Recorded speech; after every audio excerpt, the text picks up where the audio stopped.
বক্তা তিনি সৎসঙ্গ নগর দেওঘর থেকে তিনি আমাদের সাথে আছেন। সেই ডক্টর রাধাকৃষ্ণ লালদা তিনি এখন বলবেন। দয়া করে কেউ ফোনটা আনমিউট করবেন না, শুনবেন। গুরুত্ব দিয়ে কথাগুলো শুনলে জীবনটাকে সমৃদ্ধ করে তোলা যাবে। ডক্টর রাধাকৃষ্ণ লাল, দীক্ষাদাতা কর্মী, সৎসঙ্গ নগর দেওঘর। জয়গুরু।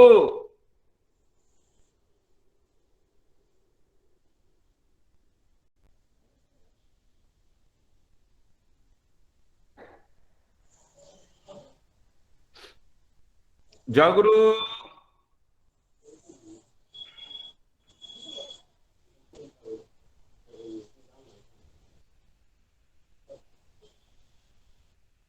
নামটা আরেকবার ডাকেন।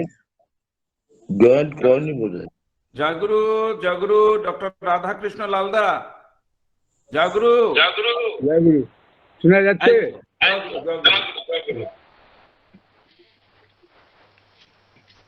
আমি একটা সাধারণ লোক, যে ঝগড়াটের লোক, সেই কেস মোকদ্দমা করে। সেও কেস মোকদ্দমা করে শান্তির জন্যে। আমরা সৎসঙ্গে এসছি, সৎসঙ্গ করতে এসছি। কেন? এই সৎসঙ্গে আপনারা যারা এসছেন সকলেই সন্ত, আর সৎপুরুষ হলেন শ্রী শ্রী শাহ গণকুলচন্দ্র। আগে আমরা তাকেই শুনতে, তার সম্বন্ধে জানতে, তার মতো চলতে চেষ্টা করতে এসছি। সেদিন ঠাকুর বলতেন সৎসঙ্গই সিঁড়ি। সৎসঙ্গে হলো আমাদের গো অফ লাইফ। আজকে হিন্দিতে ছড়া আছে, বিন সৎসঙ্গে বিবেক ন হই, হরি কৃপা বিন সুলভ ন সই। তার দয়া হয়েছে, তার জন্য আপনারা চিন্তা করেছেন, ভাবনা করেছেন, সেই জন্য সৎসঙ্গে এই লাভ করতে পেরেছি আর সৎসঙ্গে জয়েন করতে পেরেছি। লোকে জিজ্ঞেস করা হয়, কোথায় যাচ্ছ ভাই? তো যাচ্ছি বাজারে। তুমি কোথায় যাচ্ছ? যে সিনেমাতে। তুমি কোথায় যাচ্ছ? তো সৎসঙ্গে। বাজার গেলে হয়তো অনেক জিনিসপত্র কিনতে যাবে, সিনেমা গেলে সিনেমার কথা ভাববে, সৎসঙ্গ আসলেই সৎসঙ্গের কথা ভাবে। তো সৎসঙ্গে কে আসে? সৎসঙ্গে আসে সব সন্ত, আপনারা সন্ত। সে অনন্তকে শুনতে, সে প্রিয় পরমকে শুনতে, তাকেই জানতে আমরা এসেছি। আমরা জন্মগ্রহণ করেছি মা বাবার দয়াতে। রাম হন, কৃষ্ণ হন, ঠাকুর হন, রামকৃষ্ণ দেব হন, যেই হন না বা যাই হন না কেন, মা বাবা ছাড়া তাকে জন্ম হবে? রামও জন্ম নিতে পারবেন না, কৃষ্ণ জন্ম নিতে পারবেন না, আমরাও জন্ম নিতে পারবো না। সেই জন্য ঠাকুর যে মা বাবার প্রতি শ্রদ্ধা মানে নাই, সে কোনোদিনও গুরুর প্রতি, ভগবানের প্রতি শ্রদ্ধাবান হতে পারবে না। ঠাকুর কথা আছে যে মা বাবা বা গুরুজনে যতই শ্রদ্ধা ভক্তি থাকুক না কেন, তা যদি ইষ্টানুগ না হয়, তাদের জীবনে সম্বর্ধনা আসবে না। দীক্ষা কে নেয়? দীক্ষা নেয় মানুষ। লক্ষ লক্ষ কোটি কোটি মানুষ আছে, ওই মধ্যে কয়েকটা গোটি লোক, কোটি মধ্যে গোটি ওই দীক্ষা গ্রহণ করেছে। সেই পরম পুরুষের যে আদর্শ, তার যে বাণী, তার যে জীবন দর্শন, তাকে সে গ্রহণ করেছে মন্ত্ররূপে। আর ওই মন্ত্রেই মনের ভিতরে চেতনা নিয়ে আসে। আমরা হয়ে গেছি মনমুখীন, আমাদেরকে হতে হবে মন্ত্রমুখীন। গালাগালি লেগে যায়, মন্ত্র লাগে না কেন? যদি আমি বলি কাউকে এই হারামি, তো সঙ্গে সঙ্গে জুতা বর্ষা হয়ে যাবে, জুতোর বর্ষা হয়ে বৃষ্টি হয়ে যাবে। আমি কাকু বলি এই রাধা স্বামী, তাহলে কি পুষ্প বৃষ্টি হবে? গালাগালি লেগে যায়, মন্ত্র লাগে না কেন? আমি গালাগালির সঙ্গ করি, চর্চা করি, পরিবেশেই থাকি, সে অন্য খায়, তারই প্রভাব মনের উপরে হয়। সেই জন্য শিশু ঠাকুর কুলচন্দ্র ওই যুগে যুগে রামকে পাঠাতেন, কৃষ্ণকে পাঠাতেন, বুদ্ধ, ঈশা, মোহাম্মদ, চৈতন্য দেব, রামকৃষ্ণ দেব পাঠাতেন। এই কলিযুগের শেষে, যেই যুগে কাউকে কেউ বিশ্বাস করে না, কাউকে কেউ মানে না, এই চরম বিকৃতির যুগ, এই চরম বিকৃতির ভিতরে তিনি জন্মগ্রহণ করেছেন, আবির্ভাব তার হয়েছে।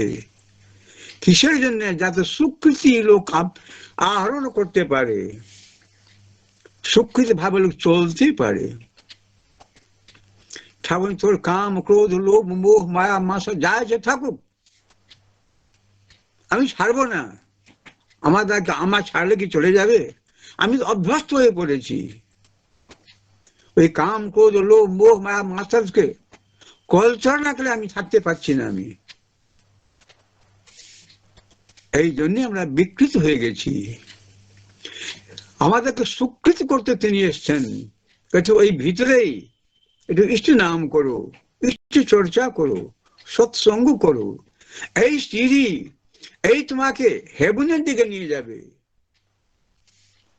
সেজন্য ঠাকুর আপনাদের জন্যই, আপনার সকলেই সন্ত, নিজ ধাম ছেড়ে এসছেন।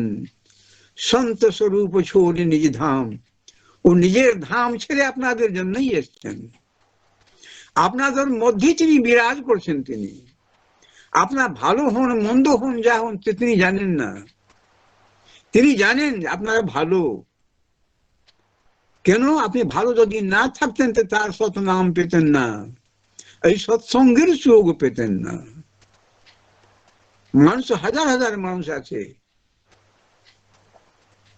আমরা সকলেই মনমুখীন হয়ে গেছি।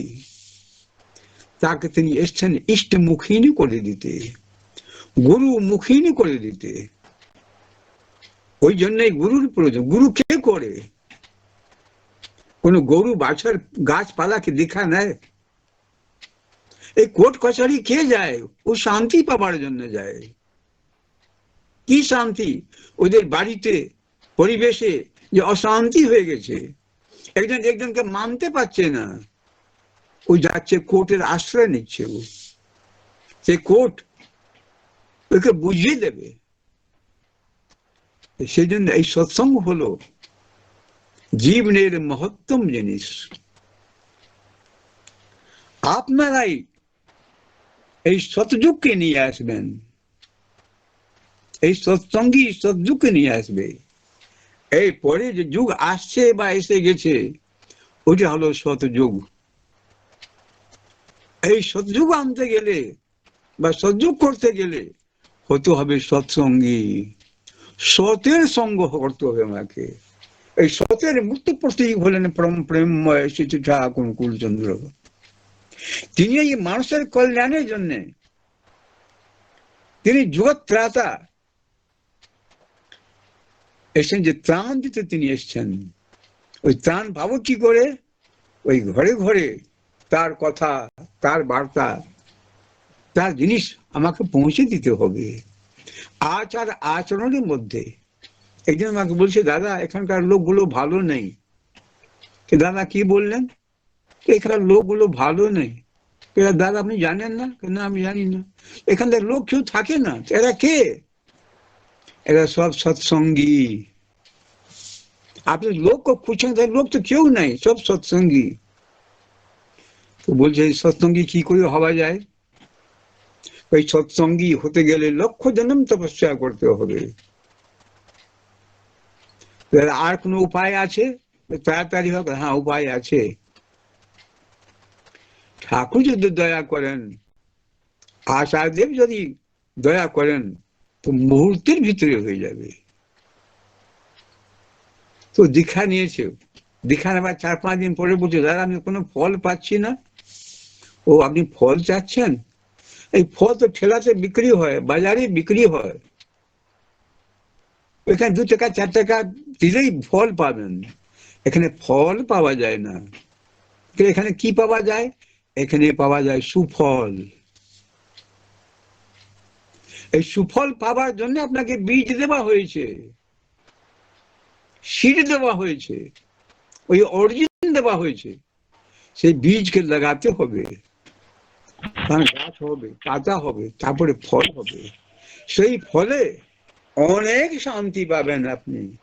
শুধু আপনি পাবেন না, আপনার আশেপাশের লোকও পাবে। ঠাকুরকে বলা হয়েছে, ঠাকুর সবাই বলে এই কাম ক্রোধ লোভ মোহ মায়া মাত্রা খুব খারাপ। ঠাকুরকে বললেন, কে বললো খারাপ? আমার মা বাবার যে কাম ভাবনা না হতো আমার কি জন্ম হতো? আমার জন্য লোভ না হতো তাহলে মনে পালন পোষণ করতেন? তিনি সমস্ত দিয়েছেন আমাকে ভালো হবার জন্য, আমরা সে জানি না। ওই জানার জন্য যুগে যুগে তিনি আসেন। আর রাম রূপে, কৃষ্ণ রূপে, বুদ্ধ রূপে, ঈশা রূপে, মোহাম্মদ রূপে বা এমন মহাপুরুষ রূপে আমাদেরকে জানিয়ে দেন, আমাদেরকে বুঝিয়ে দেন। তিনি নতুন কিছু দিতে আসেননি। তিনি ঠাকুর শ্রী ঠাকুর কুলচন্দ আজ থেকে 34 বছর পরে আগে জন্মগ্রহণ করেছিলেন পাবনাতে, এই পদ্মার ধারে। অনেক লীলা তার ওখানে হলো, কিন্তু তারপরে ঠাকুর চলে আসলেন দেবঘরে। 58 বছর দেবঘর পাবনা লীলা করে দেবঘরে আসলেন। এসছিলেন বায়ু পরিবর্তন করতে, সুস্থ হতে ওখানে এসছিলেন। দেশ বিভাজন হয়ে যায়, ঠাকুর এখানে থাকতে হয়। দেবঘরটা তীর্থস্থান, কিন্তু এইখানেও অনেক অসুবিধা তার হলো। পরবর্তীকালে দেশ বিভাজন হয়ে গেল, ঠাকুর এখানে থেকে গেলেন। এই যে তীর্থস্থানকে তিনি তাকে পুণ্যস্থান করতে চাইলেন তিনি। এই তীর্থস্থানকে পুণ্যস্থান করতে গেলেই গঙ্গার অবিরল ধারা চাই। যিনি ভাগরথ গঙ্গাকে নিয়ে এসছিলেন, তো তার নাম হলো ভাগরথী গঙ্গা। এই ঠাকুর বলেন প্রথম লাল বাহাদুর শাস্ত্রীকে, শাস্ত্রীজি এই দেবঘরে গঙ্গাকে নিয়ে আসেন। যদি নিয়ে আসতে পারেন, এর নাম হবে লাল বাহাদুর গঙ্গা। অনেক করলেন, অনেক লোককে ডাকলেন, জ্ঞানী গুণী সবাই লোককে সবাইকে জানালেন। তারপর বললেন বৃন্দানন্দকে, বৃন্দা বাবু এই দেবঘরকে পাবনা বানিয়ে দেন। ঠাকুর এখানে পাদ্দা নাই, এই গঙ্গাকে নিয়ে আসেন। ঠাকুর আমার কথা কে শুনবে? এখন তো আমি এমএলএও নাই। ঠাকুর যদি আপনি চিফ মিনিস্টার হয়ে যান, ওই কয়েক মাসের মধ্যে তিনি চিফ মিনিস্টার হয়ে গেলেন। তিনি পারলেন না। ঠাকুর চেয়েছেন যে গঙ্গার অবিরল ধারা এই দেবঘর নিয়ে আসতে। ঠাকুর ইচ্ছা আছে ওই দেবঘরে তার যে ছোটবেলার যে পরিকল্পনা, সান্ডিল বিশ্ববিদ্যালয় বানাতে। বলে শিক্ষা কেমন করে দিতে হবে? শিক্ষা দিতে গেলে যে ছাত্র, যে বিদ্যার্থী, সে ভার মনে করবে না, সেই শিক্ষাকে আহার বলে গ্রহণ করবে। আমরা জানি না, ওই জানতে গেলে তাকে জানতে হবে। ঠাকুরকে বলা হয়েছিল পাবনাতে, ওই ইসলাম ধর্ম মতাবলম্বী লোক বেশি ওখানে থাকতেন, যে ঠাকুর ওখানে আজান দেওয়া হয়, সবাই শুনে চলে আসে, এরকম আমরাও কিছু দিতেন। তো ঠাকুর আহ্বান দিলেন, সমস্ত দিলেন, কিন্তু আমরা শুনলাম না। আমরা প্রত্যেকেই নিজের প্রতিষ্ঠা করি প্রথম, তারপরে তার প্রতিষ্ঠার জন্য ভাবি। তার প্রতিষ্ঠা আমি কি করবো? তিনি প্রতিষ্ঠিত হয়েই আছেন। রামকৃষ্ণ দেব ওই বেলুড়ে গঙ্গার ধারে বসে মুড়ি খাচ্ছেন। ওনার ভাগনা বলছে, হৃদয় যে মামা মুড়ি খাচ্ছ কেন?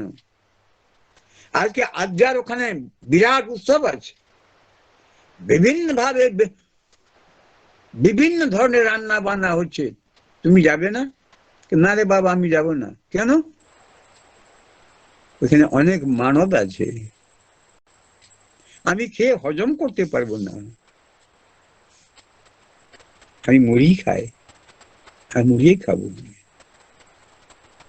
তা আমরা অনেক মানত নিয়ে সৎসঙ্গ করি, মানত একটাই হবে যে তাকে মুক্ত কি করে করে দেব। তাকে মুক্ত করে দিলেই এই জন্মদিন, বিভিন্ন অবসর, বিভিন্ন এমনি হয়ে যাবে। আমাকে আলাদা আলাদা করে মেনশন করতে হবে, আমাদেরকে আলাদা করে এফআইআর করতে হবে? সেই জন্য আমরা পরম সৌভাগ্যবান, এমন মহাপুরুষকে পেয়েছি যিনি প্রত্যেকটা লোককে গৃহী সন্ন্যাসী বানাতে তিনি এসেছিলেন। এই গৃহী সন্ন্যাসী হলেই এই যুগটা সৎযুগ হয়ে যাবে, এই সৎসঙ্গীরাই আনতে পারবে। আমরা করি বা না করি, আমরা চিন্তা করি, ভাবনা করি, আমরা শোনার চেষ্টা করি। ওই চেষ্টা যাতে চালিয়ে যান, সবাইকে জানিয়ে দেন যে যেই গুরুকে মানুক, যেই ধর্ম বা মতকে মানুক, কিছু তো মানছেও, ওইকে আমি মতান্তর করব না। ঠাকুর যে প্রেম, তিনি পরম প্রেমময়, তিনি প্রেম দর্শাতে এসেছিলেন। এই প্রেম দিলে করতে হবে। ঠাকুর আমেরিকান বলে, Thakur you teach me how to love you. Thakur বললেন, your love for me will teach you how to love me. এই প্রেম দিলেই হয়, আর আসক্তি নিলেই হয়। আমরা আসক্ত হয়ে পড়েছি, আমরা অবশ হয়ে পড়েছি। সেই জন্য ঠাকুর দিয়েছেন, তুমি স্ত্রীর জন্য, মা বাবার জন্য করো। আপনি চাচ্ছেন আপনার ছেলে মেয়ে ভালো হোক, তার উপায়টা কি আছে? ছেলে মেয়েকে শিখিয়ে দেন, অভ্যাস লাগিয়ে দেন, যাতে মা বাবার জন্য করতে পারে। মামার করলেই মামার প্রতি আসক্তি বাড়বে। সেদিন ঠাকুর বলছেন, আমরা পাঠ করি তার বাণীকে, এই পাঠ করে করে আমরা পাঠক হয়ে গেছি। আমরা এসেন্সকে নিতে পারছি না, তা হয়ে যাচ্ছি পাঠা, যে কালকে যাব কাটা। প্রণব মুখার্জি যখন ছিলেন ফাইন্যান্স মিনিস্টার, ওনাকে বলতেন যে এখন দিল্লিতে থাকলে রোজ আমার কাছে আসবেন, রাতে 9:30 10টা যেতাম, একটা রাতে 1টা 1:30টার মতন বেরোতাম। 10টা টাকা পকেটে ছিল না যে বর্ষা করে যাব, 7-8 কিলোমিটার হেঁটে হেঁটে যেতাম। মহৎ লোক সব জানে ঠাকুরের প্রতি কি ভালোবাসা ছিল, দাদাকে কি বিশ্বাস করতেন, কি শ্রদ্ধা করতেন। কিন্তু উনি প্রতি বছরে বাড়িতে যেতেন চণ্ডী পাঠ করতে।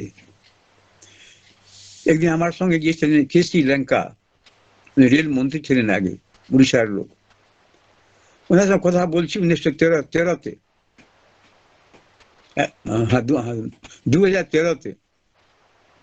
তো উনি বলছেন যে এইবার আমি পলিটিক্স জয়েন করবো না, যাব না। কি আমি বললাম, কি করবেন? হিন্দিতে কথা হচ্ছে, অনেক বইপত্র জমে গেছে, বইপত্র লিখবো। কারণ ওখানে পলিটিক্স হয়ে গেছে এই বাচ্চাদের, ছেলে ছোকরার, কোথায় কাকে বেজত কোথায় ঠিক ঠিকানা নেই। বলার উদ্দেশ্য ছিল ওই রাহুল গান্ধীর ব্যাপারে। আমি ওনাকে বললাম, ঠিক আছে, যদি আপনি রাষ্ট্রপতি হয়ে যান। আমার বললে উনি রাষ্ট্রপতি হয়ে যাননি, এমনি বলছি আমি। তাদের বইপত্র লিখতে পারবেন,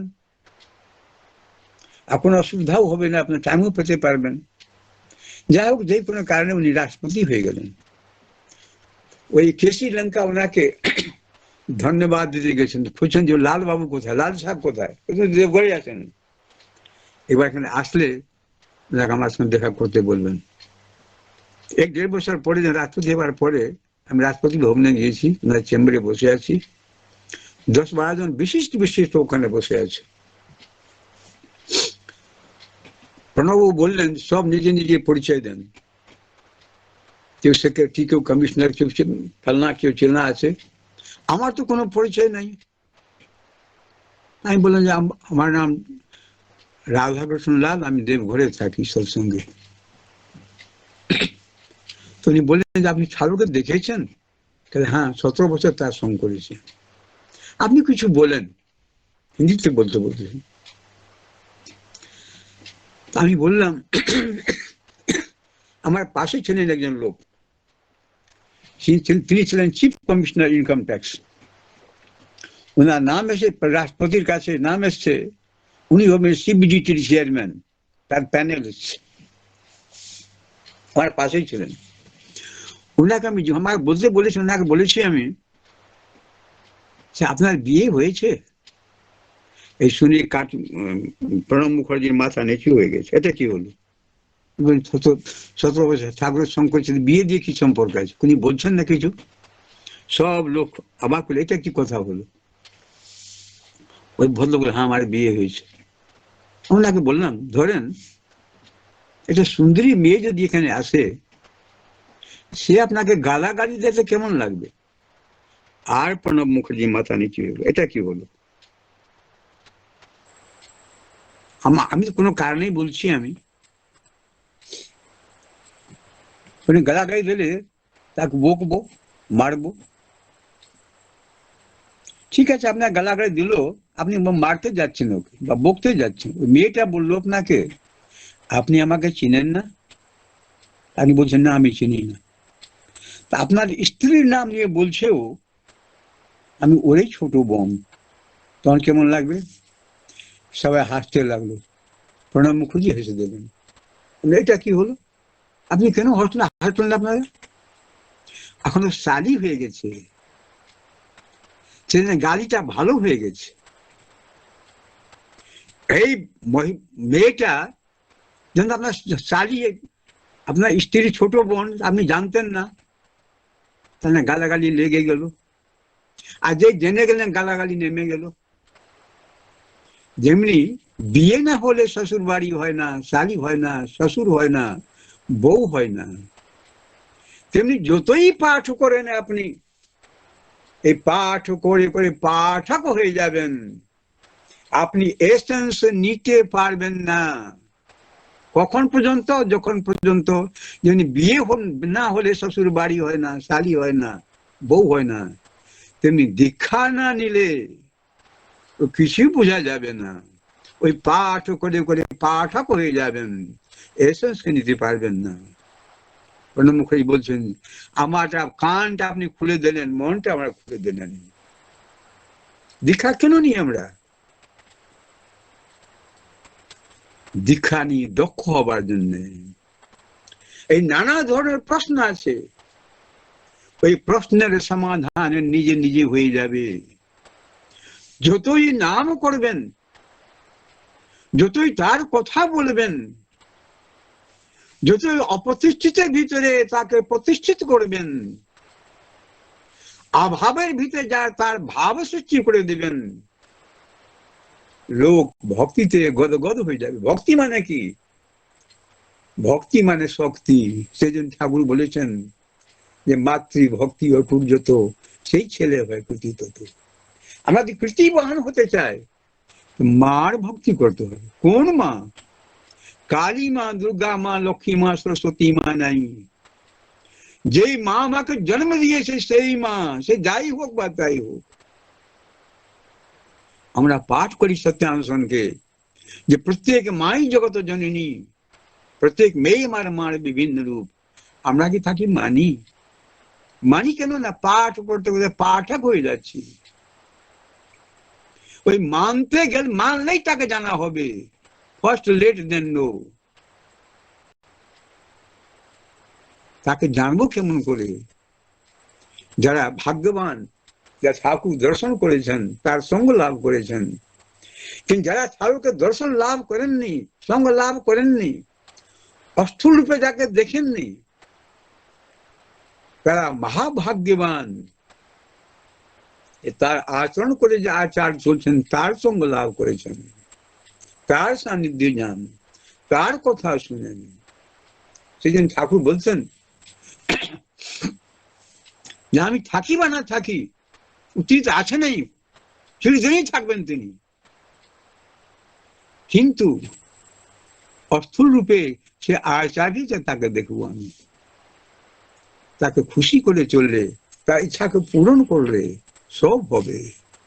গঙ্গাও আসবে, ইউনিভার্সিটিও হবে, শ্রী মন্দিরেও হবে। আপনারাই এই সদ্যকে নিয়ে আসবেন।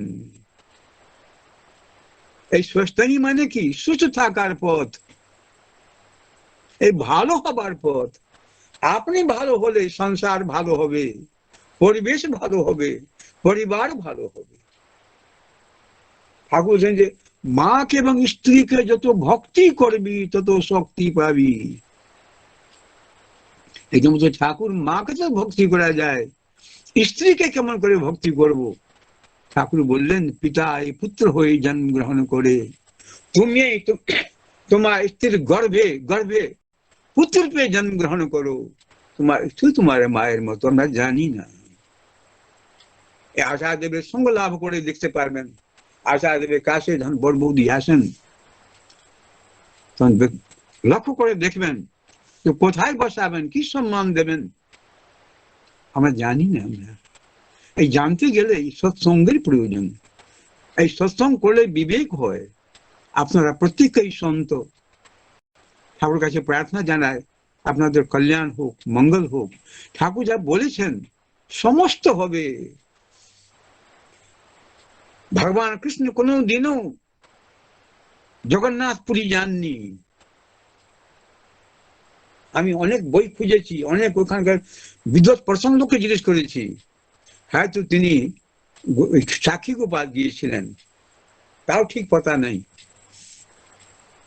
সেই জগন্নাথ, সেই শ্রী ঠাকুর কুলচন্দ সুভাষ চন্দ্র বোসের মা বাবার অনেক প্রার্থনাতে তার বাড়িতে গিয়েছিলেন, থেকেছিলেন ওখানে।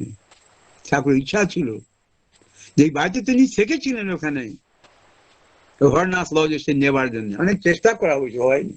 ও হবেই, তার কথা বৃথা যাবে না। বৃথা না যা হিন্দি বিদেশি মানি, আপনাদেরকেই করতে হবে। আপনি কোথায় পালিয়ে যাবেন? কোথাও শান্তি পাবেন না। এই শান্তি পেতে চান, আনন্দ পেতে চান, সবাইকে শান্ত করতে চান, সবার ভিতরে ওই বিকৃতির ভিতরে সুকৃতির কথা বলেন, ওই সুকৃতির মূর্তি বলেন শ্রী ঠাকুর কুলচন্দ্র। তিনি এসছেন এই কলযুগে। এই কলযুগে একটাই ধর্ম আছে, সে হলো বিশ্বাস করা। তাকে বিশ্বাস করেন, আপনি সব দিক দিয়ে বাঁচবেন, বাড়বেন। আপনাকে দেখলে লোক ঠাকুরকে দেখবে। ঠাকুর বলছেন যখন পর্যন্ত তোমাকে বিশ্বাস করবে না তখন আমাকে বিশ্বাস করবে না। যখন পর্যন্ত তোমাকে জানবে না তখন পর্যন্ত আমাকে জানবে না। আপনারাই সমস্ত কাজ করতে পারবেন। আশা দেবের ইচ্ছা আমরা 3.5 কোটি সৎসঙ্গী আছি, যাতে 3.5 কোটি সৎসঙ্গী আর হয়। তিনি ভালো ভালো আস্তে আস্তে ভালো হচ্ছেন। হয়তো এই সামনে মাসে তিনি দেবঘর চলে আসবেন। সব আছে, সবকিছু আছে। আমরা তার জন্য অনাথ হয়ে আছি। আমরা সকলেই তার সুযোগী জীবনের জন্য, সুস্থর জন্য প্রার্থনা জানাচ্ছি। আপনাদেরকে বলছি আপনারাও করবেন। আপনি যেইখানে থাকেন, যেই পরিবেশে থাকেন, ঠাকুরের কথা বলেন। আপনার বাড়িতে যদি চোরের আড্ডা আছে, বদমাইশের আড্ডা আছে, সেখানে যদি পুলিশ আসে, ওই পুলিশের ওই চোর বদমাইশের কোনো কিছুই নেই, ওই পুলিশে দেখলেই পালাবে। আমাদের শরীর মন পরিবেশের ভিতরে ওই নানা রকম গ্রহ বিপাক এসে গেছে। ওই গ্রহকে সরাতে গেলে ওই সেই বিগ্রহকে স্থাপিত করতে হবে। আপনাদের কল্যাণ হোক, মঙ্গল হোক। সময় দিলাম। জয় গুরু, বন্দে।